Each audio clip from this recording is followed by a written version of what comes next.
दे धडक बेधडक आपल्या परिसरातील ताज्या घडामोडी, घटना, समस्या, विविध क्षेत्रातील सर्वदूर बातम्या पाहण्यासाठी लोकशक्ती लाईव्ह न्यूज चॅनलला सबस्क्राईब करा आणि नोटिफिकेशन मिळवण्यासाठी बेल आयकॉनला प्रेस करा. अमृता वहिनीने सांगितलं की हो, देवेंद्र कसा होळीबिडी घालून यायचा, असा होळी जसा गॉगल बिगल घालून फिरायचा. मी म्हणायची देवेंद्र रात्रीचं गुढी राहतोय, रात्रीचा हा इकडे तिकडे जायचा. ठाकरे गटाच्या फायरब्रँड नेत्या सुषमाताई अंधारे यांनी विरोधकांना अगदी सळो की पळो करून सोडले. सुषमा अंधारेंची राज्यभर मातृतीर्थ ते शिवतीर्थ मुक्त संवाद पदयात्रा सुरू आहे. नुकतेच त्यांनी शिंदेंचा बालेकिल्ला म्हणजेच ठाण्यात जाऊन विरोधकांचा खरपूस समाचार घेतला. पंतप्रधान मोदी की guarantee, video fame Kirit Somaiya, Shinde मिंदे, फडणवीस भाऊ असे मिश्किल राजकीय टोळे हाणत त्यांनी मिसेस फडणवीस म्हणजेच अमृता फडणवीस यांना देखील सोडलं नाही. अमृता फडणवीसांची हुबेहूब भन्नाट नक्कल करत सुषमाताई अंधारे यांनी ठाण्याची सभा गाजवली. तब्बल 31व्या दिवशी लोक अनेक ठिकाणी विचारतात की ही काय कल्पना आहे की तुम्ही चालता चालता जी संध्याकाळ झाली की कुठेतरी झोपडी टाकून राहता. झोपड्यांमधून का राहताय तुम्ही? आता इकडे थोडासा गरम पट्टा सुरू झाला, परंतु पश्चिम विदर्भात कमालीची थंडी होती, बिबट्यांचा वावर होता, कित्येकदा नाग निघाला, विंचू काटा हे तर चालूच होतं. किरकोळ गोष्टी वाटत होत्या.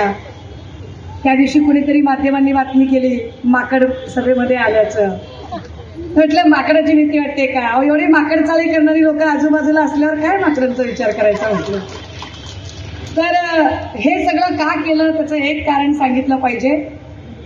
प्रभू श्रीरामाचा फार बोलबाला चालू आहे, पण प्रभू श्रीराम मर्यादा पुरुषोत्तम होते. प्रभू श्रीरामाचं राजकीय टूलकिट जे लोक करू पाहतायत, मुळात त्यांना राम कळलेले नाही.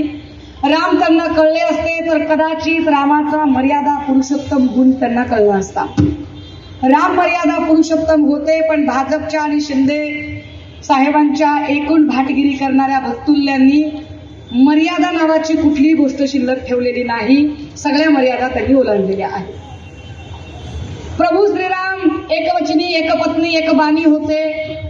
आता एक पत्नीवर बोलूच नाही असं वाटतंय, कारण रोज एक मायमाऊली सोशल मीडियात येते आणि सत्ताधाऱ्यांच्या कुठल्या ना कुठल्या लोकप्रतिनिधींच्या नावाने बोलत असते. एकवचनी आहेत का हे लोक? तर दिलेला शब्द अजिबात पाळत नाहीत. हे लाख वेळा स्पष्ट झालंय. ना 15 लाख, ना 2 करोड बेरोजगारों को रोजगार, ना भ्रष्टाचारांना आत टाकलं, ना काळा पैसा बाहेर आणला, ना दाऊदला ओढत इकडे आणलं, ना 70,000 करोड़ के एससी चाय के घोटाले का क्या हुआ भाई और बहनों. तो हमने देखा कि मोदी की गारंटी थी कि जिस पर भ्रष्टाचार का आरोप होगा सबसे बड़ा उसको हम डीसीएम बनाएंगे. ये मोदी की गारंटी है. मोदी की गारंटी यह भी है कि वीडियो स्पेशलिस्ट हिसाब तो देना पलिंगा फेम किरीट सोमय्या याने ज्याच्यावर आरोप केले त्याला मांडीवर घेऊन गोंजारण्याची, कुरवाळण्याची आणि नाहू माकू घालण्याची स्पर्धा भाजपमध्ये चालू आहे. थोडक्यात काय तर प्रभू श्रीरामाचा एकवचनी, एकपत्नी, एकबाणी कुठलाही गुण त्यांच्याकडे नाही. त्या प्रभू श्रीरामाचे राज्य कपट नीतीने कूट कारस्थान करून, षडयंत्र करून हिरावले गेले आणि जेव्हा त्यांना तो वनवास पत्करावा लागला तेव्हा त्यांच्यासोबत तो वनवास लक्ष्मण आणि भरताने स्वीकारला. आम्हाला असं वाटतं की खऱ्या अर्थाने प्रभू श्रीरामाचे सच्चे अनुयायी आमचे सन्माननीय पक्षप्रमुख उद्धव साहेब आहेत, जे खऱ्या अर्थाने एकवचनी, एकपत्नी, एकबाणी आणि एवढं झालं तरी अजूनही मर्यादा सोडली नाही. संयम आणि शिस्त आणि संस्कार पाळून आहे. त्या आमच्या प्रभू श्रीरामाचे सच्चे अनुयायी असणाऱ्या उद्धव साहेबांचा राजपाट कट कारस्थान वाया गुवाहाटी, सुरत वगैरे करून ज्या ज्या लोकांनी हिरावून घेतला हे मी सांगत नाही. हे स्वतः आमच्या शिंदे साहेबांनी सभागृहाच्या पटलावर सांगितले की मला शक्य झाले नसते जर महाशक्तीने मला मदत केली नसती तर देवेंद्रजी मला वेश बदलून भेटायला रात्री अपरात्री येत होते. आणि त्यांच्या बोलण्याला पुष्टी देत आमची प्रिय भाऊजाई अमृता वहिनीने सांगितलं की हो, देवेंद्र कसा होळीबिडी घालून यायचा, असा होळी जसा गॉगल बिगल घालून फिरायचा. मी म्हणायची देवेंद्र रात्रीचं गुढी राहतोय, रात्रीचा हा इकडे तिकडे जायचा, हे असं सांगितलं. आता या सगळ्यांच्यामध्ये अत्यंत कूट कारस्थान करून ज्या उद्धव साहेबांचा राजपाट हिरावून घेतला आणि त्यांना एका अर्थाने राजकीय वनवासाला पाठवण्याचा प्रयत्न झाला, तर तो वनवास एकट्या उद्धव साहेबांनी का स्वीकारावा? जर उद्धव साहेबांनी या महाराष्ट्राच्या कोरोनासारख्या महामारीमध्ये कुटुंब प्रमुख म्हणून काम केलं असेल, तर त्या वनवासामध्ये महाराष्ट्राची लेक बहीण म्हणून आम्ही सुद्धा सहभाग नोंदवला पाहिजे. आणि म्हणून 35 दिवसांचा संकल्प केला की दिवसभर आम्ही वेगवेगळ्या गावांमध्ये जाऊ. राहुल नार्वेकरांसारख्या 10 पक्ष फिरून आलेल्या माणसाने निष्ठेचं प्रमाणपत्र वाटण्याची गरज नाही हे लोकांना जाऊन सांगू.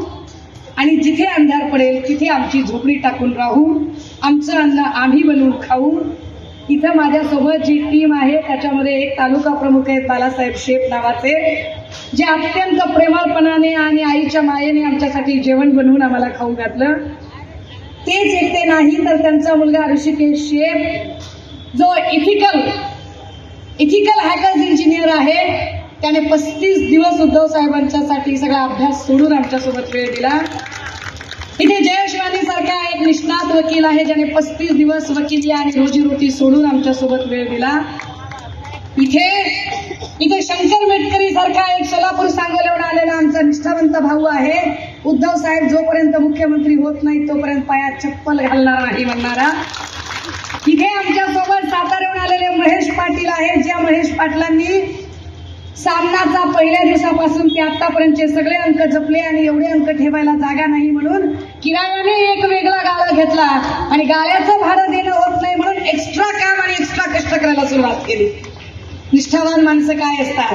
इथे आमचे सेक्युरिटीची जबाबदारी आमची बघणारे की आम्ही उघड्यावर टेंटमध्ये झोपतोय म्हटल्यावर आमचे केजचे तालुका प्रमुख अशोक भाऊ जाधव, आमची तरणीबाण पोरं, आमचा किशोर घुले असेल किंवा आमच्या तात्या रोडे असेल युवा सेनेचा पदाधिकारी, लातूरहून या यात्रेमध्ये सामील झालेले प्रकाश अंधारे, किंवा मला आठवतं की उदय सामंत हे उच्च शिक्षण मंत्री होते आणि मी एका कॅबिनेट मिटिंगसाठी गेले आणि मी माझ्या भावाला म्हटलं अरे चल फोटो काढायचा असला तर, म्हटलं हे मला काय घेणे, मी उद्धव साहेबांसाठी आलोय, माझा काय संबंध आहे सगळ्यांशी. उदय सामंत सोबत मंत्री असतानाही जो फोटो काढत नाही. आणि इथे तुम्ही बघत असाल आमचा कुठलाही पदाधिकारी या मंचावर नाही, कारण ग्लॅमर पद याच्याशी देणं घेणं नाही, निष्ठेने काम करायचं डोक्यात आहे. तो आमचा विशाल गुट्टे, छोट्यातला छोटा आमचा पदाधिकारी, या सगळ्यांनी अत्यंत कष्टाने नेटाने ही यात्रा सफल केली. लोकशक्ती लाईव्हसाठी न्यूज ब्युरो ठाणे. अशाच सच्चाई दर्शवणाऱ्या बातम्या पाहण्यासाठी लोकशक्ती लाईव्ह न्यूज चॅनलला लाईक करा, शेअर करा आणि सबस्क्राईब करा.